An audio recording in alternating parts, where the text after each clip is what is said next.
জালাল, শরবতটা খেয়ে নাও, খেলে তোমার মাথা ঠান্ডা হবে। বড়, আমি এমন কোন শরবত কি সত্যি আছে যা খেলে আমি সত্যি শান্ত হয়ে যাব? যদি আমি চাইতাম তাহলে ধবলগড় ছিনিয়ে নিতাম, কিন্তু আমি তা করিনি। আমি ব্রজেন্দ্র আর ওনার ওয়ালিদকে কথা দিয়েছিলাম যে আমি ওনাদের রক্ষা করব। সুকন্যার মতো ভালো মেয়ের সঙ্গে ওর নিকাহ ঠিক করলাম, আমার আত্মীয় হওয়ারও সুযোগ দিয়েছিলাম, কিন্তু তা সত্ত্বেও আমাকে এইভাবে অপমান করলেন, আর তাও ওই দুর্গের জন্য। ক্ষমা করবে জালাল, কিছুদিন আগে তুমিই আমাকে বলেছিলে যে তুমি ওদের হৃদয়ে রাজত্ব করতে চাও, কিন্তু জালাল, যাদের হৃদয়ের স্বার্থে ভরা তাদেরকে কি করে আপন করবে তুমি? সেখানে শুধুই ক্ষমতা প্রয়োগ করতে হয়। তুমি এখনো পুরোপুরি সুস্থ নাও, তারপরেও সুকন্যার নিকাহে তুমি অংশ নিলে। দুবার তোমার উপরে আক্রমণ হয়েছে, তারপরেও আমি কিছু বলিনি, কারণ তুমি চেয়েছিলে এই নিকাহাতে অংশ নিতে। কিন্তু এখন আমাকে ক্ষমা করে দিও, আমি চুপ থাকতে পারবো না। আমার এটাই মনে হচ্ছে জালাল, আমাদের এখানে আর থাকা উচিত নয়। আমাদের কালকেই আগ্রার উদ্দেশ্যে যাত্রা করা উচিত। হয়তো আপনি ঠিকই বলছেন বড় আম্মি, কোনো কাজই আমি অসমাপ্ত রাখিনি, কিন্তু এখানে বিষয় অন্য। এখানে আমি এসেছিলাম মোগল সাম্রাজ্যের সম্মান বজায় রাখতে, কিন্তু এখানে এসে নিজে অপমানিত হয়েছি। বড় আম্মি, আপনি মালিকায় আজম আর অন্যান্য সবাইকে জানিয়ে দিন যে আমরা কাল সকালেই এখান থেকে আগ্রার উদ্দেশ্যে রওনা হব।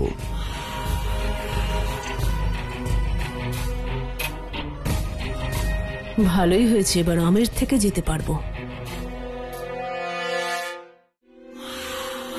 আসসালামু আলাইকুম মালিকায় আজম। এসো মহামাঙ্গা। ক্ষমা করবেন মালিকায় আজম, আমি এই খবর পেলাম যে আপনি নাকি আমের থেকে আগ্রায় যেতে রাজি হননি।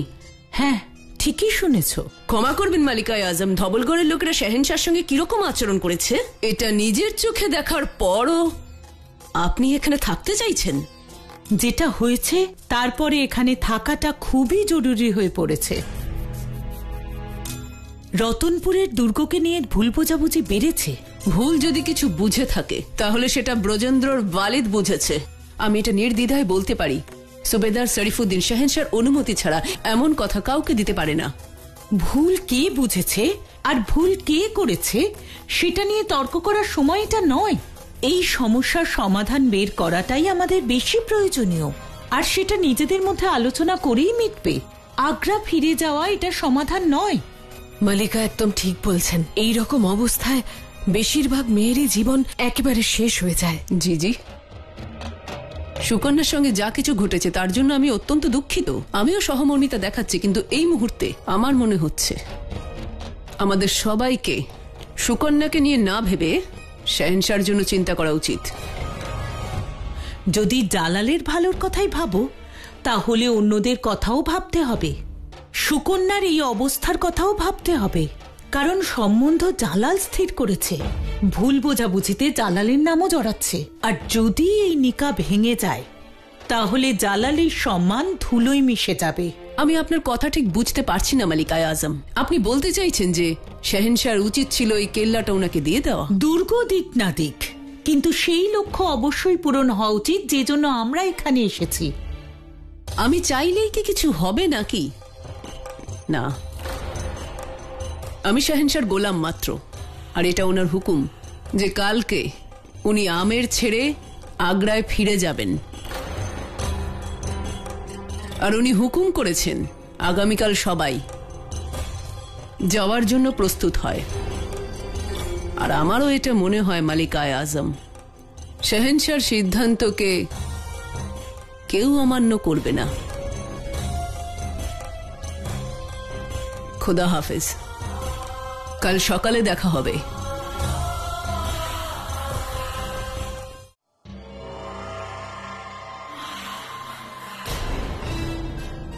আপনার সঙ্গে কিছু কথা বলতে চাই।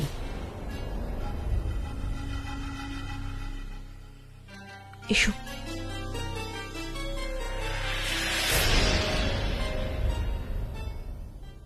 আপনি এখানে? এটাই বলতে এসেছি যে জীবনের দাবা খেলায় আপনি এখনো শিশু আছেন।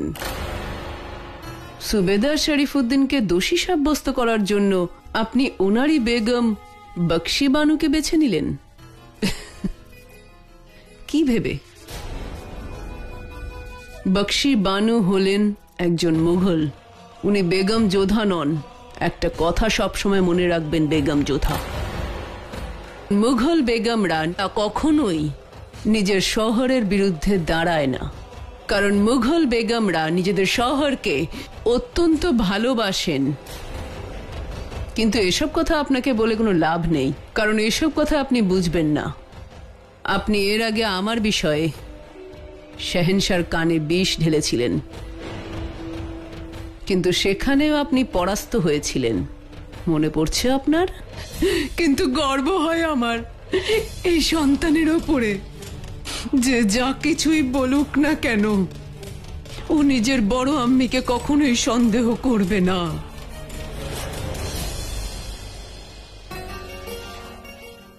কথায় আছে যে অতীতের ভুল থেকে শিক্ষা নেওয়া উচিত। আমার মনে হয় আপনি এটা ভুলে গেছেন, তাই আবার ভুল করলেন। কিন্তু আমি আপনাকে একটা কথা বলে রাখি, আপনি যেই ভুলটা করলেন এর ক্ষতিপূরণ কিন্তু আপনাকেই দিতে হবে। আর দেখুন আপনার বোনের নিকাহ হয় কিনা। আর তার উপরে আপনি শাহেনশাহর সঙ্গে সম্পর্কটাও জটিল করে ফেলেছেন। জানেন কি, স্রোতের বিপরীতে যখনই কেউ সাঁতার কাটে তখন সে ডুবে যায় বেগম যোধা। এই সময় যদি আপনি শাহেনশাহকে যথাযথ সঙ্গ দিতেন তাহলে শাহেনশাহর সুনজরে থাকতেন, কিন্তু সেটা আপনি করেননি। আপনি এটুকুই বলতে এসেছিলেন? না না, আমি এটা বলতে এসেছিলাম যে জালাল আমাদের সবাইকে বলেছেন সুকন্যার নিকাহে অংশ নিতে আমাদের সবাইকে আপনাদের এই আমেরে আসতে হবে, আর সেটা আমার পছন্দ হয়নি। আমি এখানে আসতে চাইনি, কিন্তু আমি এখন শাহেনশাহকে ধন্যবাদ জানাই, কারণ এখানে না আসলে আমি দেখতে পেতাম না যে আপনি কিভাবে পরাজিত হলেন। এখানে আসার তো কিছু সুফল হলোই। খোদা হাফেজ।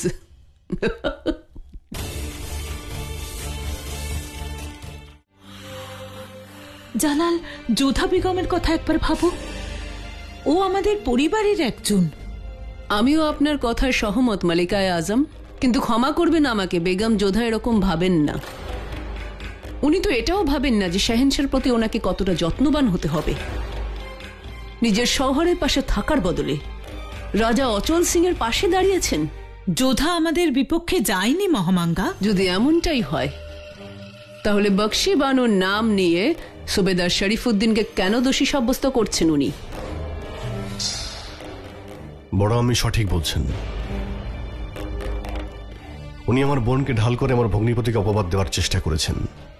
জালাল অত্যন্ত আগ্রহের সাথে এই নিমন্ত্রণ গ্রহণ করেছিলেন মালিকায়ে আজম। কত উপহার সঙ্গে করে এনেছেন, নিজের আত্মীয়দের নিয়ে এসেছেন, কিন্তু তার বদলে বেগম যোধা ওনাকে কি দিলেন? তাদের বিরুদ্ধে দাঁড়িয়েছেন যেখানে ওনার নিকাহ হয়েছে।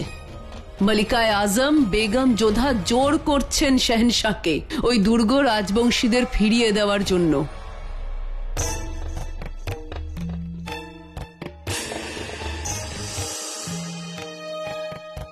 আমি ক্ষমা চাইছি, আপনাদের আলোচনায় আমি ব্যাঘাত ঘটালাম, কিন্তু যা কিছু হয়েছে তার জন্য আমি ক্ষমা চাইতে এসেছি। শাহেনশাহ, আমি আমার ভুলটা বুঝতে পেরেছি। এটা ভুল নয় বেগম যোধা, এটা অপরাধ। আর কোনো বেগমই নিজের শহরের বিরুদ্ধে দাঁড়ায় না, সেটা বেগমকে মানায় না।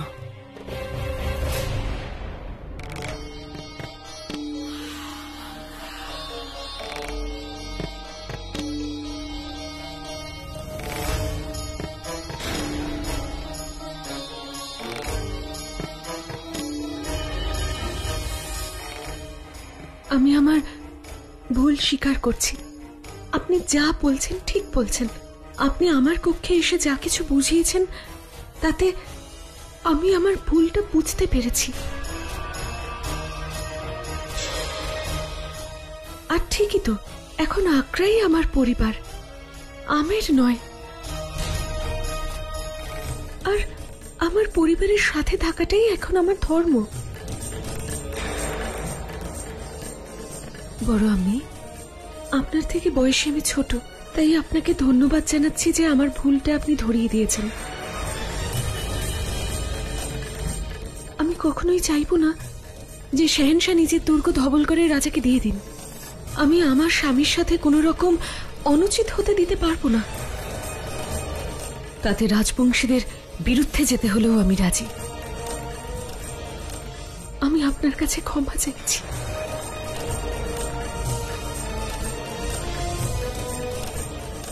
শরীফুদ্দিন, আমি আপনার কাছেও ক্ষমা চাইছি যে আমি আপনাকে দোষী ভেবেছিলাম।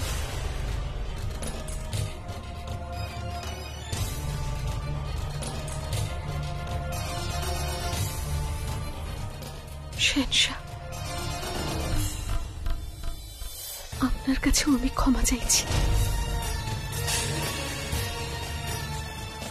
আমার জন্য বক্সিবানুকে এইভাবে আপনার সামনে নিয়ে আসা, সে খুব কষ্ট পেয়েছে। আমি আশা করব আমার পুরো পরিবার আমাকে ক্ষমা করে দেবে।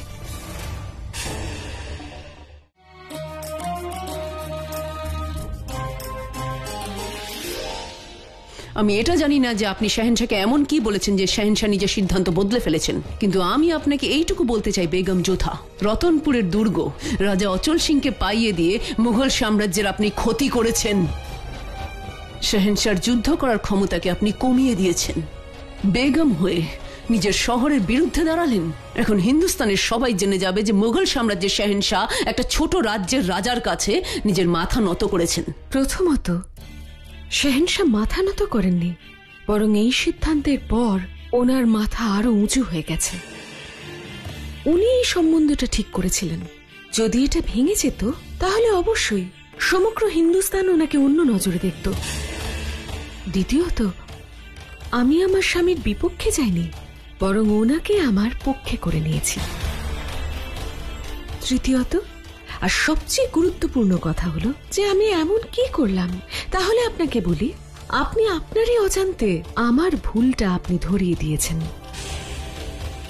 আপনি আমাকে শিখিয়েছেন যে সব ক্ষেত্রে আমার স্বামীর বিপক্ষে যাওয়া উচিত নয়। ঠিকই তো বলেছেন। তাই আমি আমার ভুল সংশোধন করেছি। আমি ভেবে দেখলাম যে শাহেনশাহ নিজের শত্রুদের সাথে শত্রুতা করেন, বিনয়ীদের সঙ্গে আরো বিনীত হয়ে যান। উনি খারাপের সঙ্গে খারাপ আর ভালোর সঙ্গে ভালো। তাই আমি ভাবলাম, কেন আমি প্রত্যেকবার ওনার সামনে খারাপ হব? সেই জন্য আমি ভালো হওয়ার সিদ্ধান্ত নিলাম। বিনয় দেখিয়ে আমি সবার সামনে ক্ষমা চাইলাম, আর উনি ওনার উদারতা দেখিয়ে ক্ষমা করলেন। হতে পারে বেগম যোধা আপনি এতে জয়ী হয়েছেন, কিন্তু শাহেনশাহ পরাজিত হয়েছেন আপনার জন্য। ওনার হৃদয়ের কথা কে জানতে পেরেছে? উনি যা সিদ্ধান্ত নিয়েছেন ভেবেচিন্তেই নিয়েছেন নিশ্চয়ই। এবার আমায় যেতে হবে, আমায় ক্ষমা করবেন, দেরি হয়ে যাচ্ছে। শাহেনশাহর সঙ্গে কিছু গুরুত্বপূর্ণ আলোচনা আছে। আপনি পথ ছাড়লে আমি এগোতে পারি।